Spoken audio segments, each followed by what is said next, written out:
nggak usah ngasih tahu detailnya, cuman pernah nggak ada insiden atau kecelakaan K3 yang melibatkan pekerja kontrak itu bermasalah atau pelajaran yang bisa kita ambil. Jadi insiden misalkan lu pengalaman, mungkin selama lu bekerja ya sebagai tim HAS atau K3, lu pernah mengalami insiden, mungkin bukan di bakti atau di tempat lain itu, pernah gak Pak? Kalau misalkan sepengalaman gue itu laka pasti ada, tempat kerja pasti ada. Yang buat complicated itu ada beberapa karyawan dikarenakan mungkin ya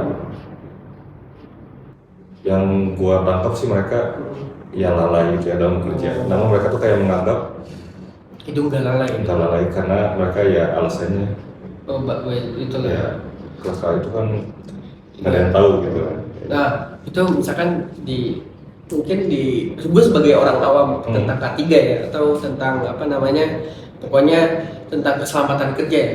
Karena kan di mana-mana orang nggak tahu nih, ya kan gue kerja nggak tahu nih kalau misalkan ada kecelakaan. Nah itu lo menanggapinya gimana tuh?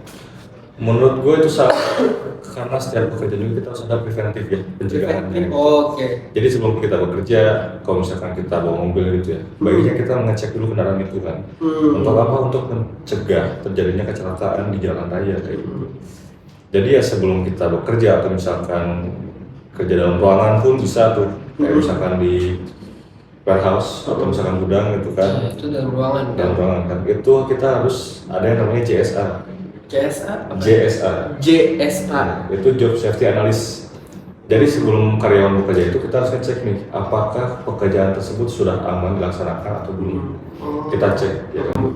Misalkan mau welding, ya, kita ngecek nih apa aja barang-barangnya, terus pencegahannya apa aja, alat-alat apa yang dibawa untuk mencegah terjadinya kebakaran kayak gitu. Kalau udah semuanya nih, nah baru di-approve sama kita, baru bisa kerja. Di-improve itu maksudnya kayak? Di-approve. Oh, berarti lu ngecek dulu nih apa-apa aja, habis itu oke, lu approve baru bisa jalan. Iya. Gitu. Oh iya. Jadi cukup harus menganalisis gimana, lu harus melihat ke depan kira-kira bahaya nggak buat pekerja gitu ya. Benar, preventif ya, mencegah. Nah, menurut gua kan K3 kan salah satu pekerjaan yang cukup mulia ya, karena kan ngelihat keselamatan kerja ya. Jadi lu mandangnya gimana? Lu kan sebagai ibaratnya lu udah terjun terkait tentang K3, lu melihat pekerjaan ini tuh di pandangan lu seperti apa? Ada yang ada istilah lebih baik mencegah daripada mengobati. Betul. Nah, tujuan K3 itu yaitu kita lebih baik mengutamakan mencegah jika terjadi buruknya terjadi kecelakaan di pekerjaan. Maka itu ya tujuan kita ya, kalau gua kan itu ngerasa kayak